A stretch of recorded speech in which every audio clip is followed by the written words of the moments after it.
Vou compartilhar minha página com vocês. Quando estiverem enxergando, por favor, me falem.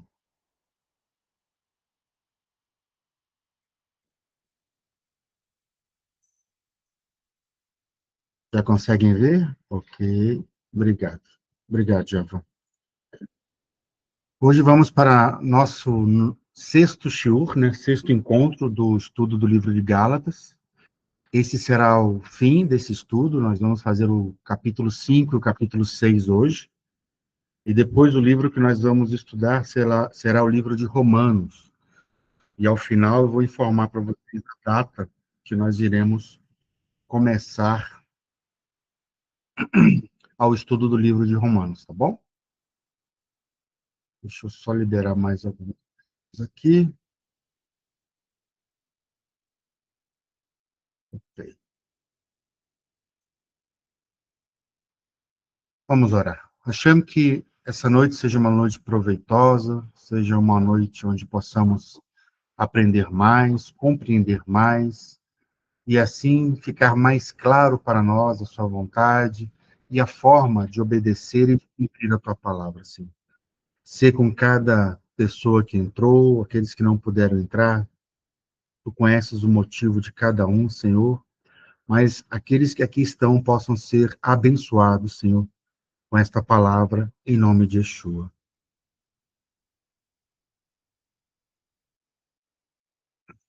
Gálatas capítulo 6, ele começa com algo muito importante, que a gente tem que entender, porque nós estamos concluindo o livro de Gálatas hoje.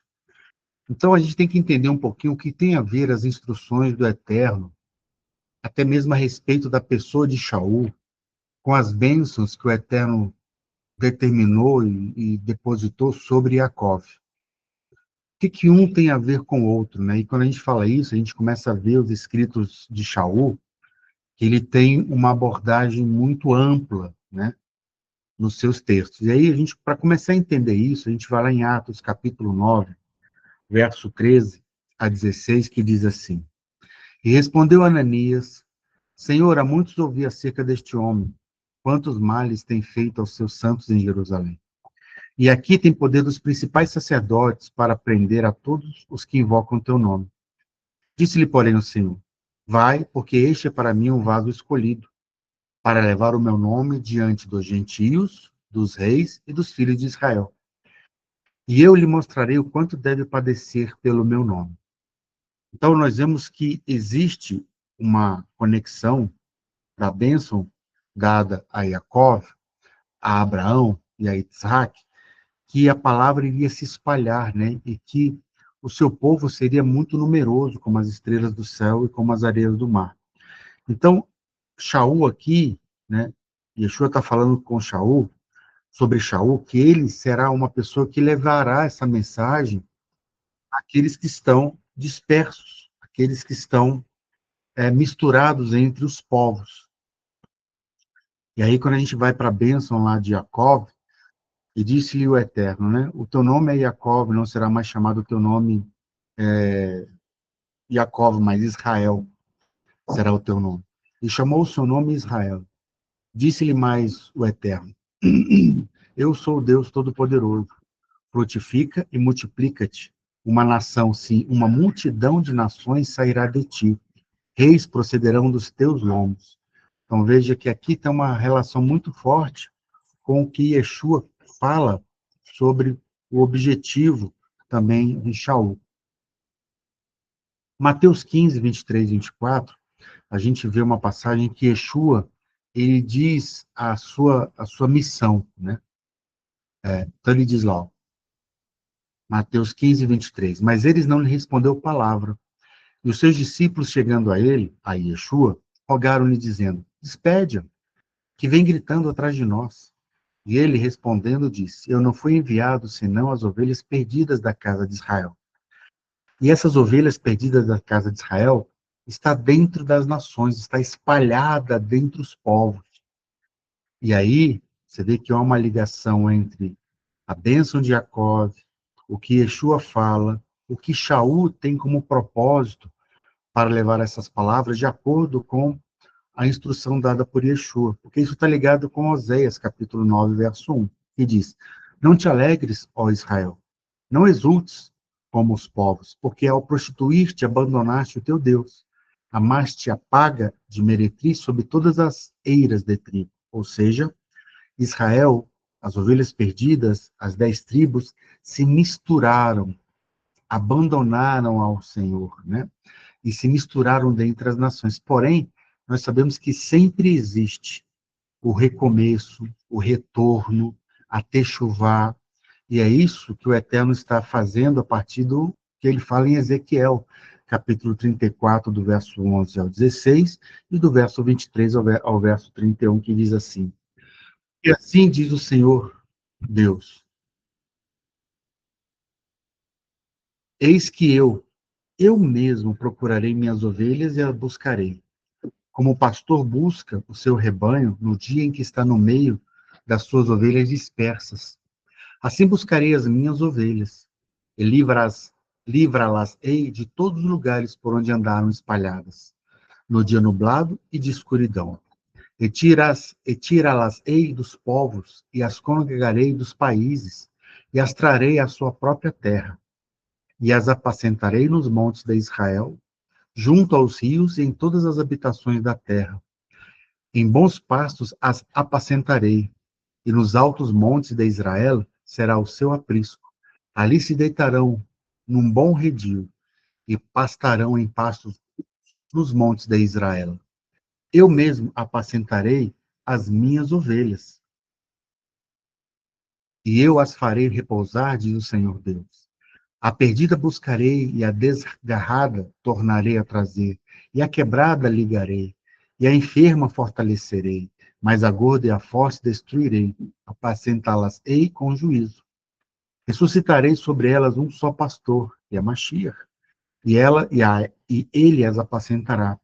O meu servo David é que as apacentará. Ele lhes servirá de pasto, e eu, o Senhor, lhe serei por Deus, e o meu servo David será príncipe no meio delas. Eu, o Senhor, o disse. E farei com elas uma aliança de paz, e acabarei com as feras da terra, e habitarão seguras no deserto, em segurança no deserto, e dormirão nos bosques, e delas e dos lugares ao redor do meu outeiro farei uma bênção, e farei descer a chuva no seu tempo, chuvas de bênção serão. E as árvores do campo darão seu fruto, e a terra dará sua novidade. E estarão seguras na sua terra, e saberão que eu sou o Senhor, quando eu quebrar as ataduras do seu jugo, e as livrar das mãos dos que se serviam delas. E não servirão mais de rapina aos gentios. As feras da terra nunca mais as devorarão, e habitarão seguramente, e ninguém haverá que as espante. E lhes levantarei uma plantação de renome, e nunca mais serão consumidas pela fome na terra. Nem mais levarão sobre si o opróbrio dos gentios. Saberão, porém, que eu, o Senhor, seu Deus, estou com elas, e que elas são o meu povo, a casa de Israel, diz o Senhor Deus. Vós, pois, ó ovelhas minhas, ovelhas do meu pasto, homens sois, porém eu sou o vosso Deus, diz o Senhor Deus. Então a gente vê que esse propósito do Eterno em trazer novamente as ovelhas, né, está relacionado com a bênção de Jacó, com a missão que os profetas trouxeram, né, de que essas ovelhas seriam resgatadas aonde elas estivessem. E Shaul que vai, e Yeshua que fala que ele veio para as ovelhas perdidas, e Shaul que vai atrás desse povo também, aonde eles estiverem espalhados. Então você vê que Gálatas aqui nessa hora tem parte dessas ovelhas também. E muitos, com uma interpretação equivocada da Torá, estão tentando confundir essas pessoas que estão voltando para o aprisco. Então, Shaul está combatendo uma interpretação errada, dizendo que a justificação, no livro de Gálatas, vem pela fé em Yeshua. A Torá é boa e santa, mas não é um instrumento de salvação. Ela é o guia da vida do povo já redimido, já justificado. Shaul não está aqui falando contra a circuncisão, está falando contra a ordem errada adotada pelos judaizantes. Se a confiança da pessoa estiver no ato da circuncisão ou no ato do cumprimento de qualquer alahá, não tem como a confiança estar em Yeshua. E por isso ocorre essa separação. Shaul fala da liberdade da escravidão do pecado e da justificação pelas obras. Ele não diz que fomos libertos da Torá, mas da tentativa de sermos justificados pela obediência legalista da Torá, pela obediência à deturpação da Torá. Por isso que é liberdade da escravidão do pecado, escravos de uma interpretação errada, que nos leva para longe da Torá ao invés de para perto. A Torá é comparável a um espelho, mostra a verdade, mas não limpa o rosto sujo. O Mashiach é quem justifica. A Torá nos mostra o caminho a seguir depois de sermos justificados, de crermos em Mashiach. Então, Gálatas, do capítulo 2 ao verso 6, ele fala assim, ó, se vos deixardes circuncidar. Então, lembra que uma criança de 8 anos, de 8 dias, ela não se deixa circuncidar. Ela é circuncidada pelos pais. Isso é uma mitzvah. Então, aqui nós estamos falando de pessoas adultas que estão fazendo techuvá. E essas pessoas têm que fazer isso da maneira correta, com a intenção correta e com o coração correto. Então, aqui não está falando de pessoas que nasceram dentro da cultura judaica, mas daqueles que estão fazendo retorno, essas ovelhas perdidas que estão voltando para casa. E essas pessoas, elas são adultos, né? E essas pessoas, por isso que o texto fala, se vos deixar de circuncidar, ou seja, se você for convencido porque a circuncisão vai te levar à salvação, você está fazendo algo totalmente errado. Então, Shaul argumenta que se alguém busca a justificação pela circuncisão, pela Brit Milá, então está confiando em um ato físico para ser aceito por Hashem, e não na obra redentora de Mashiach, que morreu em nosso lugar e que pagou a nossa dívida. A circuncisão não é rejeitada por Shaul. Ela continua sendo uma aliança eterna com Abraham e com toda a sua descendência. O que Shaul condena é usá-la como um requisito para a salvação, anulando a fé na graça, na Hesed de Hashem, manifesta em Yeshua. A circuncisão tem valor, mas como sinal da aliança, não como meio de justificação. Vemos que a mensagem da passagem que lemos é para aqueles que dão ouvido ao legalismo judaico. Tem que fazer tudo de acordo com a Halakha, senão não tem validade. Quando nos unimos ao Mashiach, Yeshua, nem a circuncisão, nem a incircuncisão importam. O que realmente tem proveito é a fidelidade decorrente da confiança que se expressa pelo amor, Gálatas 5. O passado é passado, tudo se está fazendo novo.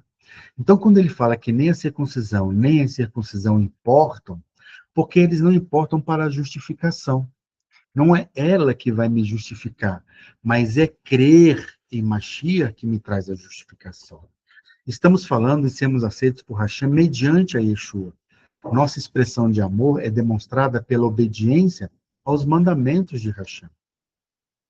Aqueles que aceitam meus mandamentos, como diz lá em João 14, 21, e lhes obedecem, são os que me amam, e porque me amam, serão amados por meu Pai, e eu também os amarei e me revelarei a cada um deles. Vejam, é uma expressão de amor obedecer. Gálatas 5, do verso 7 ao verso 12, diz assim, ó, correis bem, quem vos impediu para que não obedeceis à verdade? Aí aqui você tem que entender o que Shaul está falando como verdade, tá? A gente vai ver isso já. Essa persuasão não vem daquele que vos chamou. Um pouco de fermento leveda toda a massa. E fermento, nós sabemos nas escrituras, está relacionado a pecado. E nesse caso está relacionado à deturpação da Torá.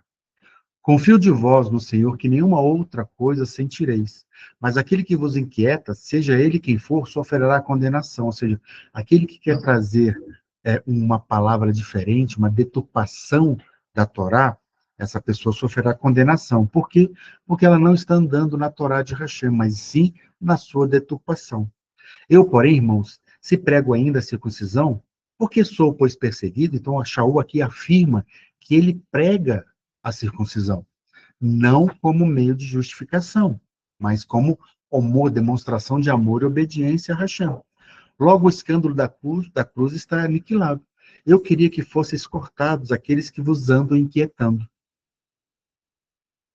É preciso somente, Gálatas 5:9, um pouco de hametz para levedar toda a massa.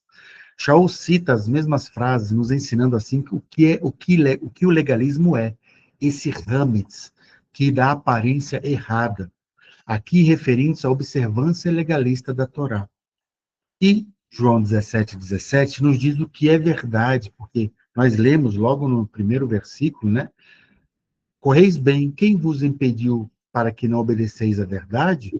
Então, João 17:17 nos diz o que é a verdade. Então, está lá. Santifica-os na tua verdade. A tua palavra é a verdade. A verdade não é a palavra de A, de B, de C, não é a Torá oral, não é a Alahá. A verdade é a palavra de Hashem, é a Torá viva, é a Torá escrita. Essa é a verdade que nós temos que seguir. Gálatas de 5 a 13, de 13 a 15, diz assim, ó, não useis da liberdade para dar ocasião à carne. Vós, irmãos, fostes chamados à liberdade, liberdade da palavra de Hashem. Conhecereis a verdade, conhecereis a verdade, e a verdade vos libertará. Conhecereis a Torá e ela vai te tornar livre. Você vai sair da escravidão das interpretações equivocadas, do julgo que é colocado sobre as pessoas. Porém, não useis da liberdade para dar ocasião à carne. Sede antes servos uns dos outros pelo amor. Shaul reafirma que a liberdade não é libertinagem. Ah, já que eu não tenho que seguir a Lahá, já que eu não tenho que seguir a Torá oral, mas você tem que seguir a Torá de Hashem. Isso não te dá direito a jogar todas as mitzvot fora, mas sim as mitzvot criadas pelas pessoas. Andar segundo a carne é passar, é seguir os impulsos egoístas, afastando-se do propósito da Torá. Andar segundo o Espírito, Ruach, é viver a Torá escrita no coração, Jeremias 31:33, com amor e uma obediência sincera. Gálatas 5:16 a 21, fala das obras da carne. Shaul lista comportamentos que rompem a Kedushá. Kedushá é a santidade. Então, tem a imoralidade, a idolatria, inimizades, invejas, bebedices.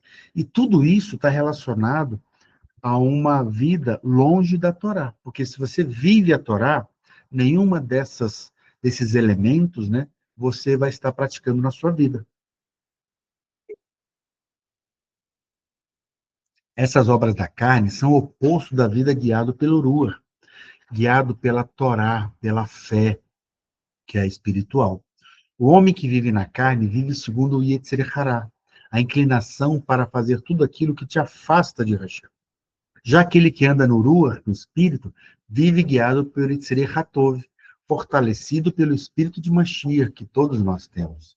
E o espírito nos convence da justiça, do pecado e do juízo. Ele vai sempre me levar para perto de Hashem, sempre para cumprir as mitzvot de Hashem, sempre para estar andando em amor e obediência à palavra de Hashem. A minha mensagem, né, Gálatas 16 a 18, diz, vivam pelo Espírito. Então vocês não farão nada do que a velha natureza deseja. Porque a velha natureza deseja o que é contrário ao Espírito, e o Espírito deseja o que é oposto à natureza. Eles se opõem um ao outro, de modo que vocês perceberão a incapacidade de realizar todas as suas boas intenções. Mas se vocês são guiados pelo Ruach, pelo Espírito, não se encontram em sujeição ao sistema resultante da perversão da Torá em legalismo. Por quê? Porque aquele que é guiado pelo Espírito, como eu disse, sempre vai estar sendo direcionado ao cumprimento da Torá escrita nos nossos corações, daquilo que nos aproxima sempre da vontade de Hashem. Aqueles que são guiados pelo Espírito sempre serão direcionados para cada vez mais perto de Hashem. versos 24 ao 25, né? Além disso, quem pertence ao Messias, a Yeshua, condenou a velha natureza à morte, na estaca, com suas paixões e desejos, já que é pelo Rua, pelo Espírito, que temos vida, porque o Espírito nos vivificou. Estamos nós mortos nos nossos delitos e nossos pecados. Que seja também pelo Espírito que ordenemos a nossa vida diária, o nosso dia a dia, o que fazemos durante o nosso dia. E aí, o fruto do Espírito, né, não é os frutos, não é plural, é singular, o fruto do Espírito é amor, alegria, paz, unanimidade, benignidade, bondade, fidelidade, mansidão e domínio próprio. Na tradição judaica, esses traços são também chamados de midot tovot, boas qualidades de caráter. O Ruach HaKodesh capacita aquele que crê em Yeshua, que reconhece Yeshua como seu Mashiach, a cumprir a Torá de dentro para fora, transformando o nosso coração.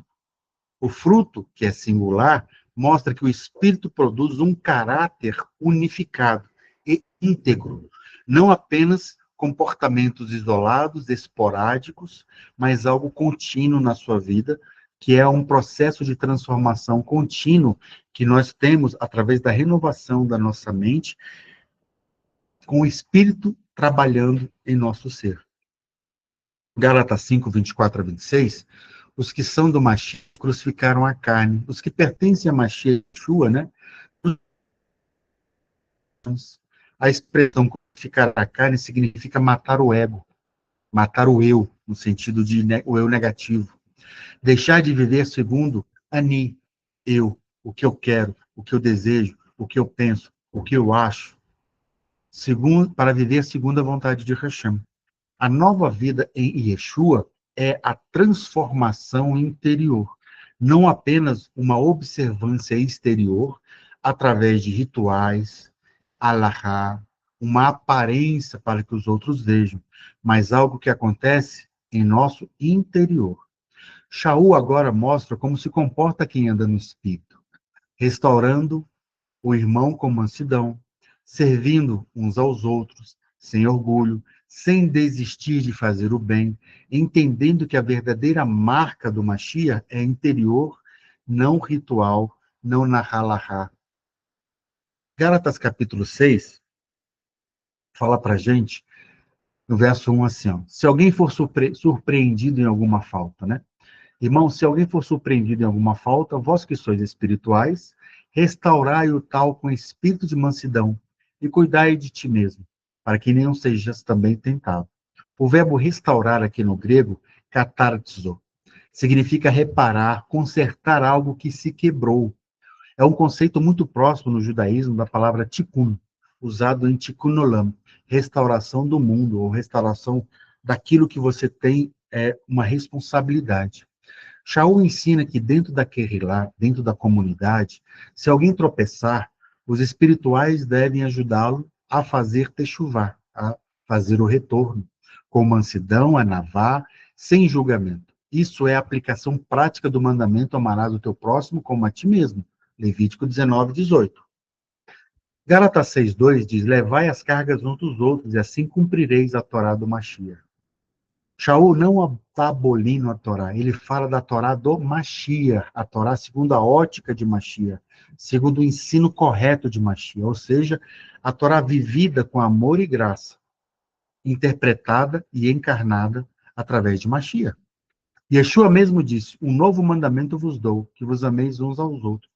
Porém, nós sabemos que não existe novo mandamento, isso aqui está lá em Levítico, né?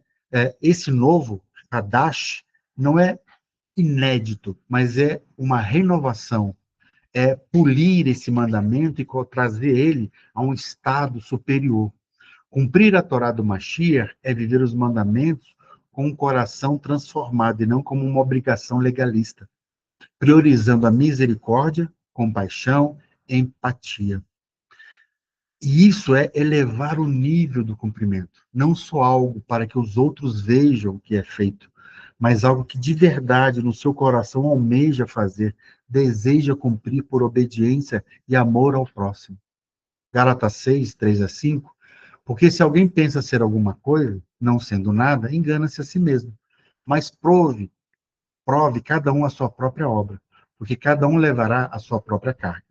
Shaul reforça o princípio judaico da autoavaliação, Resbon HaNefesh, ou seja, o exame da sua vida, olhar para dentro de si. Não olhar a trave que está somente no olho do teu irmão, mas olhar o cisco que está no seu muitas vezes. Isso traz para nós um ensino de equilíbrio, né? Ajudar os outros, compreender os outros. Não é fugir da própria responsabilidade. Cada pessoa dará contas ao Eterno pelo que fez com, com e a luz que recebeu da parte de Hashem. Cada um de nós estaremos é, respondendo perante Hashem por isso. Gálatas 6.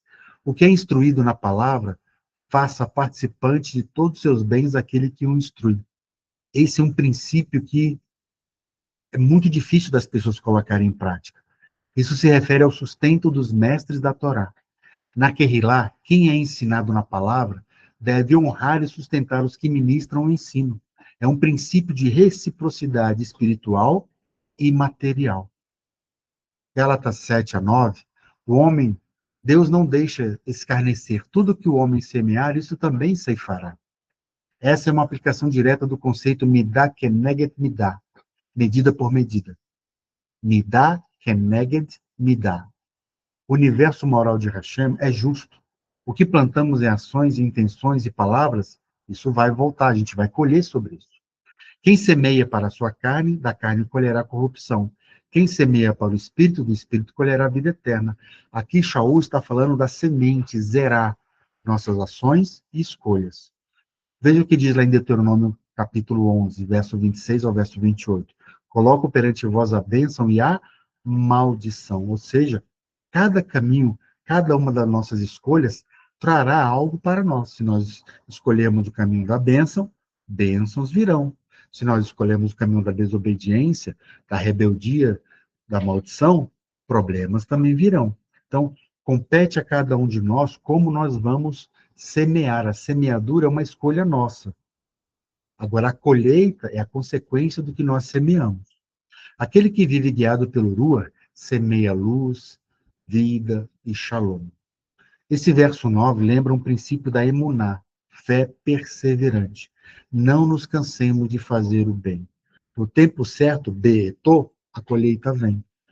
Não pense assim, mas eu já fiz isso tantas vezes. Mas eu já fiz isso tantas vezes, mas eu faço isso todo dia e nunca vem nada, e nunca colho nada. Faça porque é certo. Faça porque é uma mitzvah de Hashem. Não faça esperando para amanhã, para daqui a uma semana, você receber algo em troca. Faça, na verdade, sem essa expectativa. Por amor a Hashem, por amor ao próximo. Não porque você está esperando alguma coisa de Hashem. Gálatas 6:10, façamos o bem a todos, especialmente aos da família da fé. Esse verso fala do ideal de Mishpachá, a comunidade como família, aos família da fé, especialmente aos família da fé. A prioridade é cuidar da família da fé, a Kehilá, aos membros da comunidade, mas sem excluir os de fora. Isso ecoa o princípio da Torá, amar o próximo e também o guer, o estrangeiro que está entre nós. E, de uma maneira mais ampla, aqueles que estão próximos de nós também. Então, se já fizemos o bem aos de dentro e podemos fazer aos de fora, vamos fazer também o bem aos de fora. Mas, principalmente, especialmente, a mishpachá da fé. Gálatas 6:13 diz, vede com grandes letras vos escrevo, né? Shaul denuncia aqueles que queriam forçar os gentios a uma circuncisão para parecerem piedosos exteriormente, ou fazer com que eles fizessem isso, pensando que com isso eles iam estar justificados perante Hashem. Ele critica essa religiosidade aparente, judaizar com performance externa, fazer a pessoa se parecer tão judeu que às vezes ele vai se esquecer de parecer com Mashiach. A circuncisão é boa e santa como sinal de aliança, mas sem fé, sem coração renovado, ela é apenas um símbolo vazio. O verdadeiro sinal é o coração circuncidado, primeiro interiormente, depois exteriormente. Com isso, nós encerramos o estudo do livro de Gálatas e vamos... Desculpa, nós não encerramos ainda. O verso 14 a 16 vem dizendo lá: longe esteja de mim gloriar-me, a não ser na cruz do Machia. Nem a circuncisão é coisa alguma, nem a incircuncisão, mas sim ser uma nova criatura. E você só é uma nova criatura quando você passa a crer em Machia. Você faz a Tevilá e você sobe, ressuscita, né, como Machia ressuscitou, você volta como uma nova criatura, crendo na Torá de Hashem, não na deturpação dela. Shaul não despreza a identidade judaica nem a Torá, mas afirma que a redenção vem do sacrifício de Machia, não do nosso mérito. O foco é o novo homem, Adam Hadash, transformado interiormente. Paz e misericórdia sobre todos que andam conforme esta regra, e sobre o Israel de Hashem. Aqui o Israel de Hashem, Israel Elohim, é a comunidade composta de todos os crentes em Yeshua, que vivem de acordo com a Torá, que guardam o testemunho de Yeshua e obedecem aos seus mandamentos. Um Israel restaurado, cumprindo o propósito da aliança segundo todos os textos do Tanar e da Brit Hadashah. No verso 17 ao 18, diz: trago em meu corpo as marcas de Machia. Desde agora ninguém me inquiete, porque trago no corpo as marcas do Senhor Yeshua. Shaul se refere às cicatrizes e sofrimentos que carrega por causa do Evangelho. Essas marcas são sinais reais da fidelidade ao Mashiach. Não símbolos externos, mas prova de uma vida entregue. Ele termina abençoando. A graça do nosso Senhor Yeshua seja com o vosso espírito. Amém. Que você possa ter compreendido, né, o que Shaul está explicando aos Gálatas. Qual é a diferença das obras da lei? Qual é a diferença de crer na Torá de Mashiach para ser justificado? E por que que as pessoas às vezes se deixam levar por tantas coisas de aparência e não de um coração transformado? Shaul está chamando a atenção de Gálatas para que eles não se desviem do caminho e não deixem de viver e obedecer à verdade que é a Torá. Com isso, agora sim chegamos ao fim. Que o Eterno abençoe cada um de vocês rica e abundantemente. E o nosso próximo livro será o livro de Romanos. Nós iremos iniciar o estudo do livro de Romanos no dia 4 de novembro. Então, nós vamos ter aí um recesso de 2 semanas, e aí, a partir do dia 4 de novembro, nós iniciamos o livro de Romanos. Como já compreendemos bastante coisa no livro de Gálatas, ler o livro de Romanos, eu tenho certeza que a ótica de vocês sobre o texto vai ser muito diferente do que foi até então. Então, fiquem na Shalom e nos vemos no próximo encontro.